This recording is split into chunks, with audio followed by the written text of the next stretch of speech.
The story began in Class 2 Ampers on a day in April, with students chatting among themselves. The narrator explained that the curtain was about to rise on a heroine race centered around a single young man.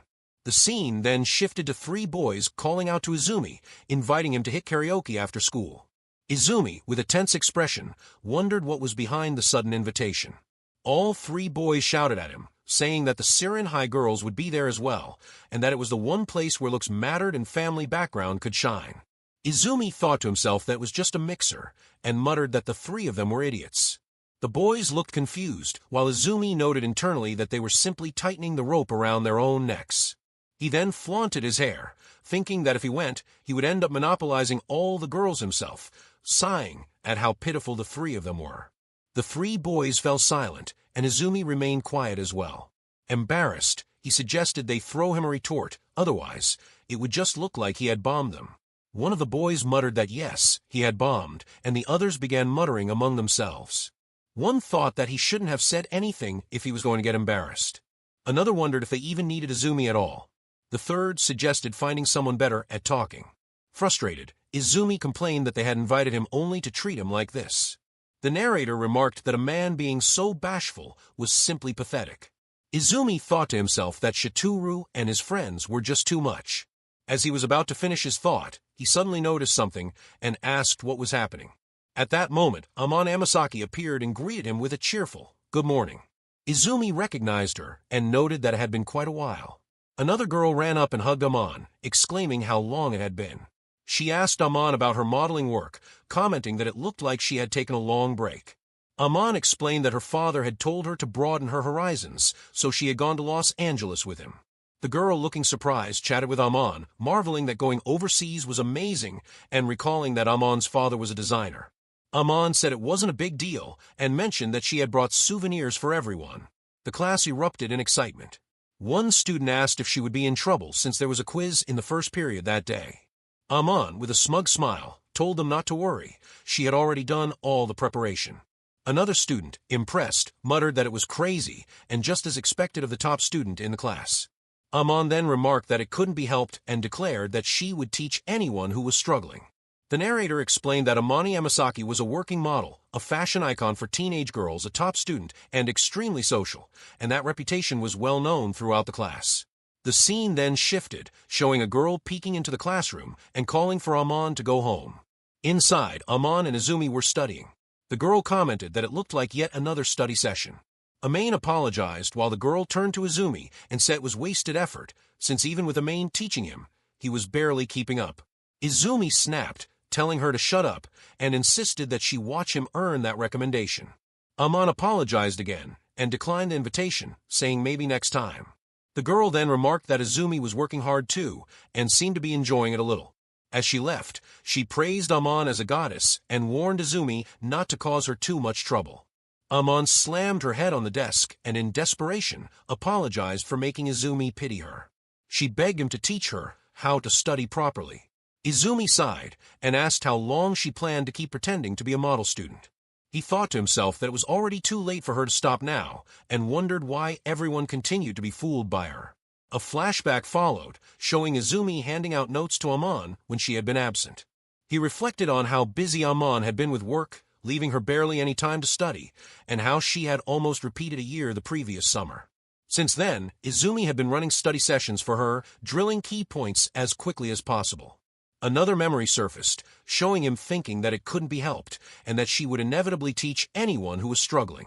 Izumi realized it had all started when Amane's grades improved, giving her confidence to declare she would help others. Now she couldn't back out. He noted that she had done the same thing again that very day.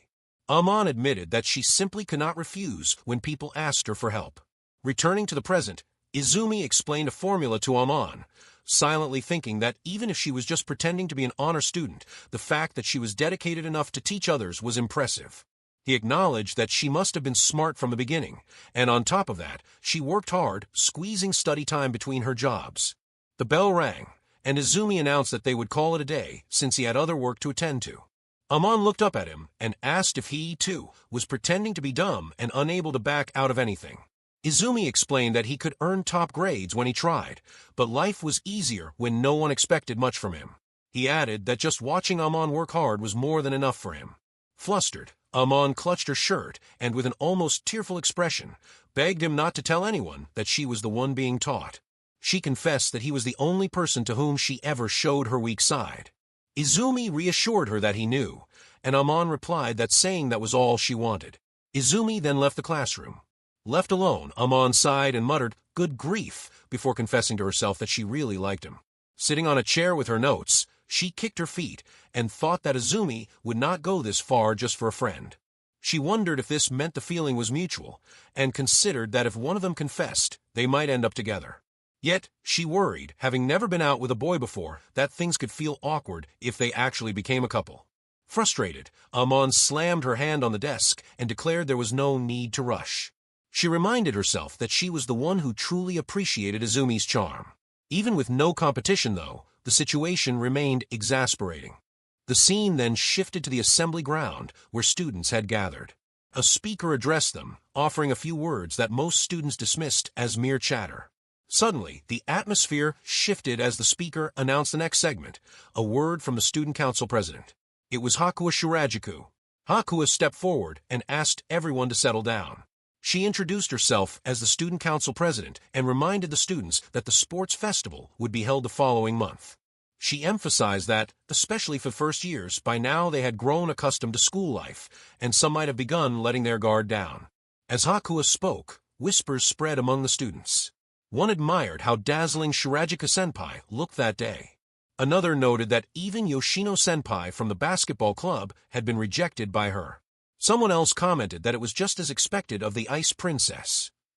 Another student mentioned to Izumi that Hakuo was heir to the famous Shirajuku confectionery, and with her beauty and top nationwide exam ranking, she was unmatched. Izumi thought to himself that she was like a flower perched on a high cliff, completely out of reach. Hakuo continued, warning that carelessness could lead to injury, and urging everyone to work together to make the sports festival memorable. She concluded her address and stepped down, glancing at Izumi and smiling as he said nothing. The speaker resumed. The scene shifted to Izumi entering his apartment, calling out that he was home as he removed his shoes. Shirajuku greeted him, welcoming him back and asking if he wanted dinner. Izumi thought to himself, "Ice Princess, huh?" He reflected that Shirajuku-senpai lived next door in the same apartment complex and often came over to cook for him. Both of their families ran major companies as heirs, and their parents had once arranged an engagement between them. However, Izumi was no longer the heir, and the engagement, once chosen for political reasons, had become nothing more than a past formality. She was now simply his former fiancée. Shirajuku was already beside the table with dinner prepared, and Izumi thought that at least things were going as they should.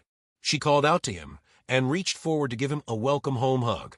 Izumi responded politely, greeting her in return, and she pouted briefly before smiling brightly and patting him, saying, There, well done." Izumi felt frustrated, realizing that to hide their former fiancé relationship, they avoided interacting at school as much as possible. After all, he was already a high school student. Yet the face she showed him in private had not changed since middle school. Shirajuku told Izumi that he would always be like a little brother to her. Even so, her presence was overwhelming. Trying to regain composure, he told himself to get it together, and gently pushed her. Shirajuku suggested they eat before the food got cold, and he thought that her sense of personal distance was completely off in private. After washing the dishes, Izumi apologized for always troubling her. Shirajuku replied that it was fine, as she was already making her own dinner anyway, and remarked that older sisters naturally wanted to spoil their younger brothers, which surprised him. Then she teased him slightly, asking if there was something he should say about her cooking. Startled, Izumi replied that it had been really delicious and apologized for not saying something so simple. Shirajuku pouted and asked how delicious it had been. Izumi answered that it was the best in the world, leaving her shocked and flustered. Shirajuku ran out of the house, slamming the door, declaring that she would make it for him every day from tomorrow. Izumi muttered that it was too much and that he would feel bad. Glancing at the beef stew she had prepared, he thought she was way too fired up. Outside, Shirajuku stood happily, thinking she had secured another big win that day by using her former fiancé's status to completely take over his life, a full-on life and wife strategy. She reflected that she had forced her way past her parents' opposition, pulled strings to secure the room next to Izumi, and now, With spare keys, there was no way for any other girl to wedge herself into his life. Shurajiku recalled middle school, remembering that Izumi had been the only one who saw her not as the daughter of a big corporation, but simply as a girl. She reflected that perhaps they had understood something about each other back then. But ever since he lost that position, things between them had felt painful. Still, she believed she was the only one who truly understood him. Resolutely, she promised herself that she would wait for Izumi-kun, and that someday, when she inherited her father's legacy, she would definitely stand by his side until the end. The scene then shifted to Izumi sitting and thinking about how all the students had split into the bento group and the store-buying group during lunch. He reflected that no one would ever guess that this lunch was actually handmade by Shurajiku-senpai. In his thoughts, he heard her voice saying, "Here you go, Izumi-kun. Today's portion." He reflected that, even though he felt guilty for relying on her every day, it was honestly a huge help for someone living alone. He finally decided to eat. Suddenly, he heard someone yelling not to approach Inori, and saw Satoru.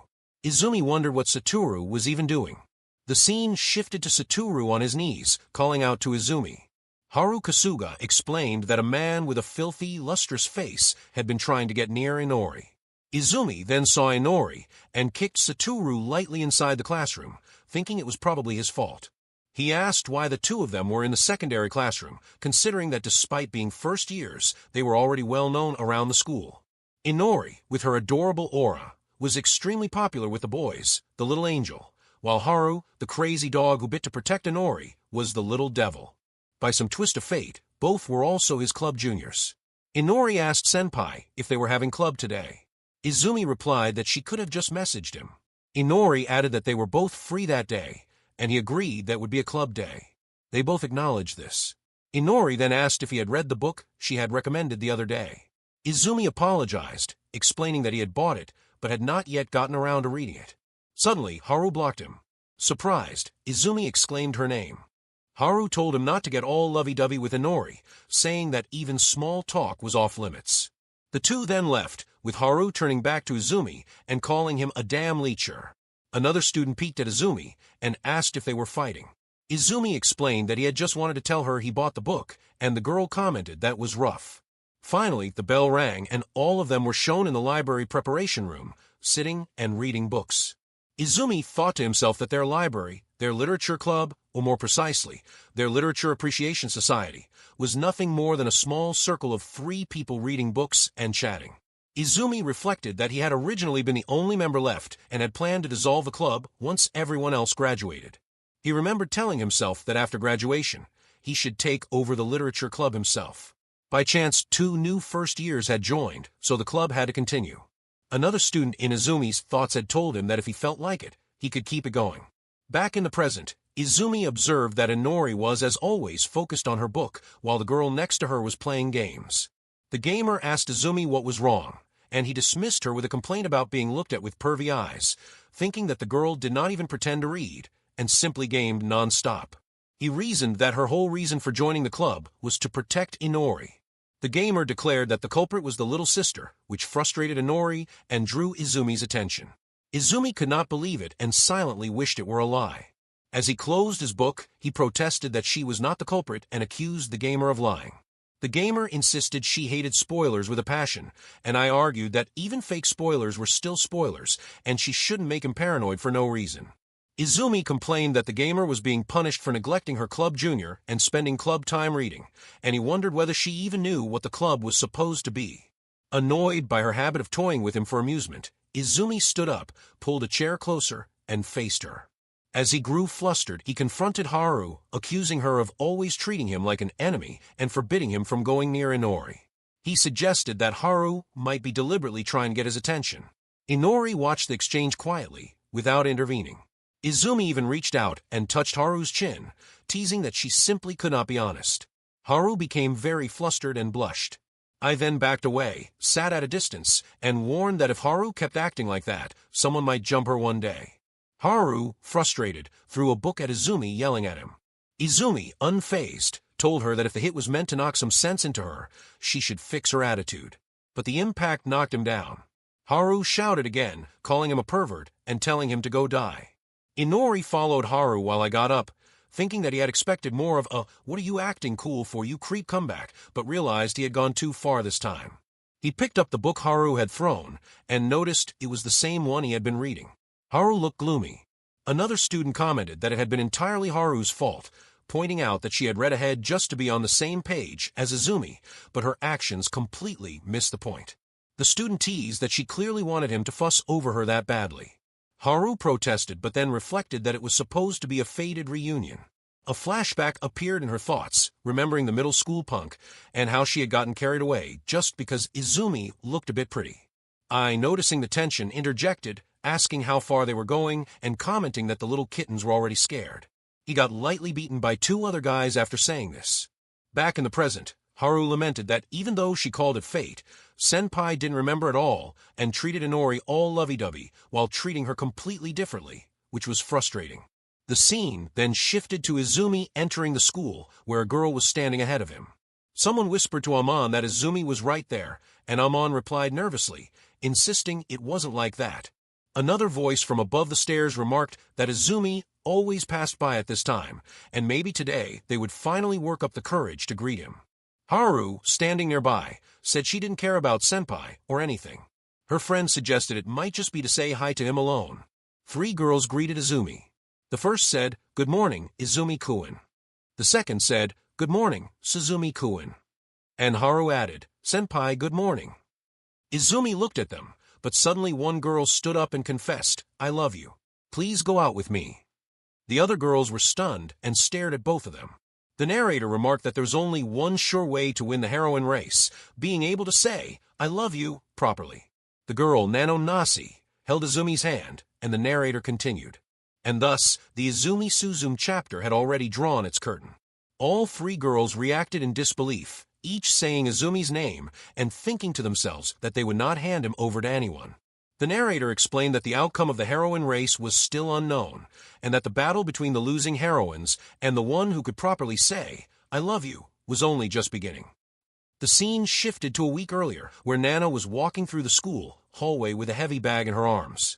She'd been thinking that if she had known things would end up like this, she would have just had the bag delivered to her house. It was her first time coming to this new school, the hallways were confusing, and she didn't even have anyone to rely on yet. Someone suddenly called out to her, asking what was wrong. It was Izumi, standing in the hallway, saying Nana looked like she was having a rough time, and even calling her an adorable little kitten. Nana, confused, wondered if this was normal in the city. She finally understood why everyone back home had warned her the city was scary. Izumi started trembling and mumbling that he only meant she looked troubled, apologizing that maybe he should have phrased it differently. Nana thought he was kind of weird but not scary. Then she noticed her hand was suddenly empty. The bag was gone. Izumi was already holding it, saying a girl shouldn't carry something that heavy and asking what she was there for. Nana explained that she'd come to handle her transfer paperwork and pick up her textbooks. Her dad had been called away suddenly and couldn't drive her. While she talked, she also wondered when exactly Izumi had taken the bag. Izumi reacted with, "A transfer student, huh?" and made a call, while Nana said she'd been assigned to Class 2B.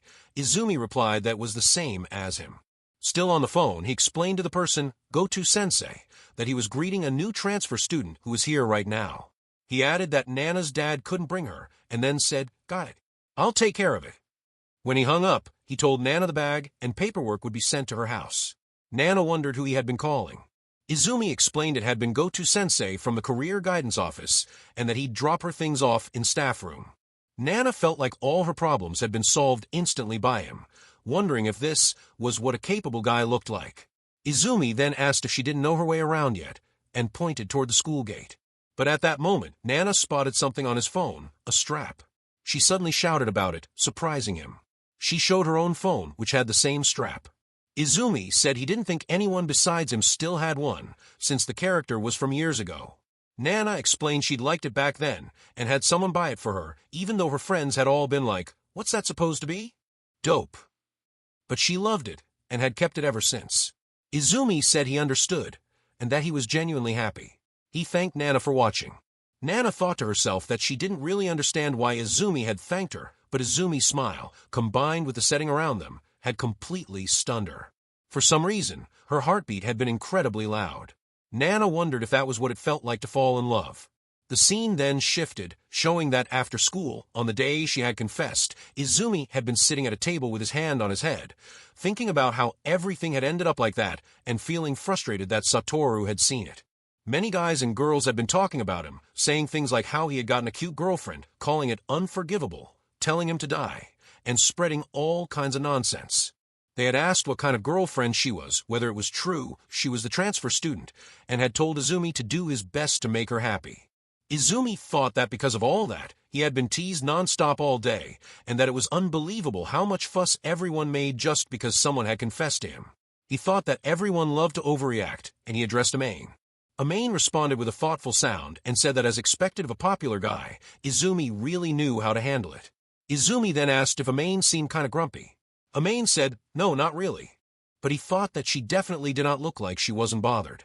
Amane then said that he kept acting like it was such a bother, but she actually didn't think he minded it that much. Izumi said not her too, and explained that he had only run into Nana when she came for her transfer paperwork, had shown her around, and that was all. Izumi thought that Nana had confessed suddenly on the first day, and he had been the one confused. Amane then said that he had basically hit on her with that "such an adorable little kitten, aren't you?" line or something like that right when he had met Nana. Izumi was caught off guard and started sweating as he remembered the moment he had first met her. Amane added that it wasn't like she cared who he dated and told him to go be happy with his cute little transfer student. Izumi sighed and said that just because Nana was cute didn't mean he would instantly say yes the moment she confessed. Amane thought about it, then said, wait, so that's how it was. Izumi got startled and reacted, then said that dating was supposed to be about getting to know each other first, and that it wasn't some old-fashioned view on romance. But Amane then mentioned that he was always saying flirty stuff all the time, and now this. Izumi said, fine, whatever, and suggested they start the study session. Amane paused and thought to herself that wait a second, this could be Izumi trying to appeal to her. She thought that Izumi, who was supposed to be single, had been confessed to by a mysterious and cute transfer student, and then had gone out of his way to report to her. Amane concluded that this meant the one he actually liked was her. She came to that conclusion, and then said that she understood, adding that this was just the kind of guy Izumi was, claiming she had totally known it from the start. While playfully slapping Izumi's shoulder, she asked why he was suddenly acting scary. But right then, Nana came over to Izumi and asked if he was still there, and whether she could join. Izumi started stuttering. At that moment, Amane said to hold up, pointing out that there was already someone there, and asked if Nana was getting a little too touchy. Nana apologized and asked if Amane was really the model Amane-chan, grabbing Amane's hand while saying it. Nana went on to say that it was the real deal, that Amane had been super popular even back where Nana was from, and that she looked even cuter than in the photos, like someone who didn't even need filters, and that Amane was so slim it was unfair. Hearing this, Amane's self-esteem meter shot up, and she said yes with a smug face while thinking that this girl was actually super nice. Izumi thought that Amane was way too easy. Nana then asked if the two were studying together. Amane said yes, that she had been teaching. But at that moment, Izumi added that Amane had been teaching him. Nana then said that Amane-chan being smart too was amazing. Amane replied, well, yes. Izumi then explained what had been going on and apologized, saying they should continue the conversation tomorrow. Nana asked if she could join the study session, saying that the classes here seemed ahead of her old school and wondering if she would be a bother. Izumi thought to himself that this was not good because he couldn't let it get out that he was the one being taught. But he also thought that refusing Nana outright would be weird. So he decided that he would just have to pretend he was the one being taught that day. Amane then said that Nana absolutely should not join. Nana was confused and asked why Amane was acting all over the place that day. Amane continued, saying that it might be a naughty kind of study session or something. Izumi wondered to himself what Amane was even saying. Nana then said she understood, but Izumi thought again that it wasn't right. He whispered to Amane, asking seriously what had gotten into her. Amane then said that if things kept up like this, it would be fine if Nana wanted to go after Izumi. However, Amane said Nana needed to make sure Izumi felt the same way first, and that he also needed to avoid leading someone on like that. Izumi agreed that Amane was right, and said they should make it clear right then. Amane asked who he liked. Izumi turned back and admitted that was true. Amane added that it might be hard to say it in front of her, but still waited for the answer. Izumi then said that he didn't really have anyone he liked, so dating just for the sake of it seemed wrong. But Amane suddenly screamed, asking why. Izumi asked what was with her all of a sudden. Amane thought to herself that there was no way, This had to be a joke. She wondered if he didn't like her that way. The narration confirmed that he actually didn't like Amane like that. Amane then said, along with it, that he had just been being nice. That was all. Amane thought that even though he had given her all those study notes, and the narration added that yes, it was possible. She wondered if it was really possible to do all of that without any romantic feelings. She kept thinking about how he had said those things to her that one time. The only person I show this weak side of me to is you. She remembered that, and the narration confirmed that yes, he knew that, and that was it. That was literally all he had meant. Then Amane snapped back to reality. Izumi asked if she didn't really get what was wrong, but if she was all right. Then Nana came closer to Izumi's seat and said that she wanted him to teach her that part. Izumi thought that Nana was way too unfazed.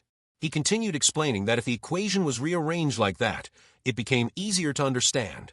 But then she suddenly screamed that that was how it went and asked if it was right. Addressing Amane, he replied that it was correct. Nana then asked if that was true and asked Amane about another problem.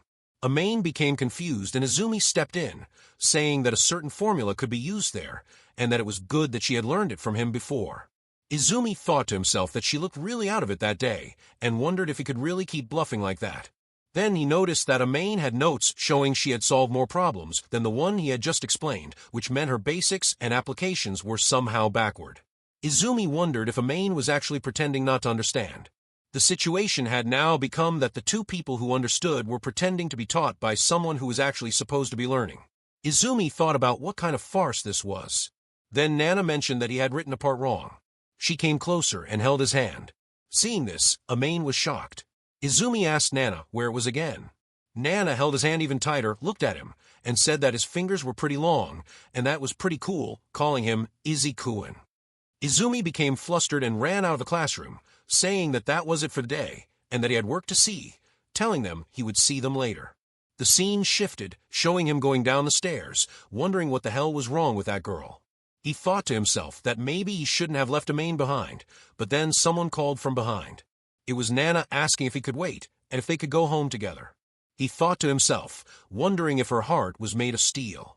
Izumi realized that Nana was way more of a handful than he had expected. And yet, he told himself to calm down and stay cool.